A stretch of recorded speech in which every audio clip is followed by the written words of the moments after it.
My name is Caroline Newton. I'm an associate professor at the section of spatial planning and strategy, and I'm going to talk to you today about sustainable urban transitions. We are at a critical moment in history, with global challenges such as climate change and migration, rising inequality, and the realization that our planet is a finite resource. All of these concerns are urging us to challenge the established ways of doing things. Unfortunately, as Giddens argues, most of the challenges are intangible, immediately, or visible in the course of day to day life. That is why, for most people, actions to address these issues are not high on the agenda. However, failing to address them now will lead to their unsolvability in the long run. We can already see how rising levels of uncertainty lead to increased dissent, turbulence, and anxiety around the world. We must consider these crises as a chance for fundamental change, an opportunity to challenge present institutions and established practices. The search for new value systems is becoming more visible every day. Our current concerns and problems are firmly embedded in our societal system. As a result, any shift to new systems will need both new habits and significant structural changes. Transitions are the process of change that occur when we move from an existing socio-technical system to a new one. This means that profound changes are taking place in various sectors of society. You will notice technical advances, changes in the organizational structure of institutions, shifts in the economy, changes in the social and cultural preferences, and even changes in the physical materiality of the world. I'd like to encourage you to look around you with curiosity and recognize the changes that are beginning to emerge. What areas are you seeing changes in? And what are these new developments? And in what physical form are they manifesting themselves? The Industrial Revolution is a well-known historical example. The transition from a pre-industrial to an industrial civilization began at the end of the 18th century. The steam engine signaled the start of this revolution, allowing industry to scale up. The impacts of industrialization were visible in the fast urbanization of previously relatively small villages and cities where new factories were constructed. People migrated from the countryside in search of jobs. This resulted in the formation of a new social class, the industrial proletariat. They lived in overcrowded slums, in substandard houses with few hygienic facilities. The inequality between the rich and the poor increased. A whole group of working or unemployed poor were unable to feed themselves. During the century, discontent among the urban poor grew and a counter-movement began to form. The class struggle and the longing for a new and different future is reflected in the Communist Manifesto, published in 1848. It was a call to action to replace a society shaped by capitalism with a socialist one shaped by solidarity and shared ownership. This example shows that transitions are long-term processes, in which many actors strive to reconfigure institutional and organizational structures and systems at various levels. Today, the focus of necessary change is mostly on sustainability issues, with climate change and related ecological processes taking center stage. Climate resilience is proposed as a solution to climate change-related problems.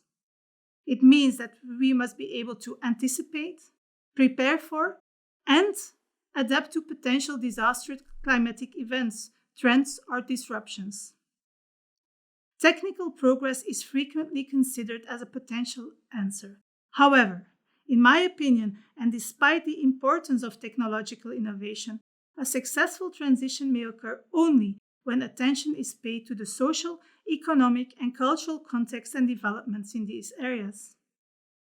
More importantly, and reinforcing Swilling and Annekes' argument, the imagined transition does not only result in a mode of production and consumption that is not dependent on resource depletion and environmental degradation, but it is also a just transition thus one that addresses the socio-economic inequalities and global poverty.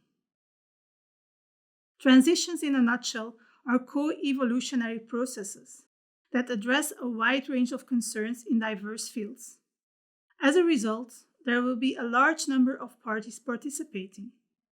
The manner in which these stakeholders are involved, as well as the co-design and co-learning processes they engage in jointly, are crucial for defining a joint and new strategy and a future direction.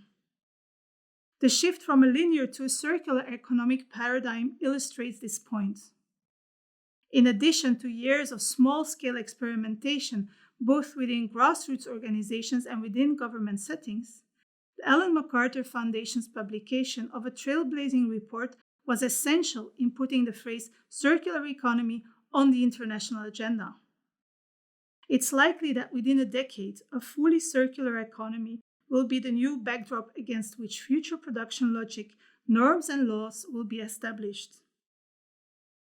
But the transition is not only a multi-stakeholder process, but also a multi-level process in which change must take place at many scales. This view on transitions provides a solid framework for understanding the function of urban experimentation in bringing about transformation. The figure depicts the many levels at which a close relationship between actors, structures, and practices emerge. The landscape level refers to the exogenous, wider context. This level is unaffected by actors directly, yet it acts as the environment in which change occurs, while simultaneously exerting pressure on the regime and niche levels. In the niche level, inventive activities and urban experiments are critical. They can spark novelties and generate new ways of doing things. Their potential to catalyze continuous change and finally affect transformations, on the other hand, is heavily dependent on how well they influence or enter the regime level. When experiments ensure that ideas and practices are converted into regulations, policy agendas, and legislation, a significant step toward long-term change is taken.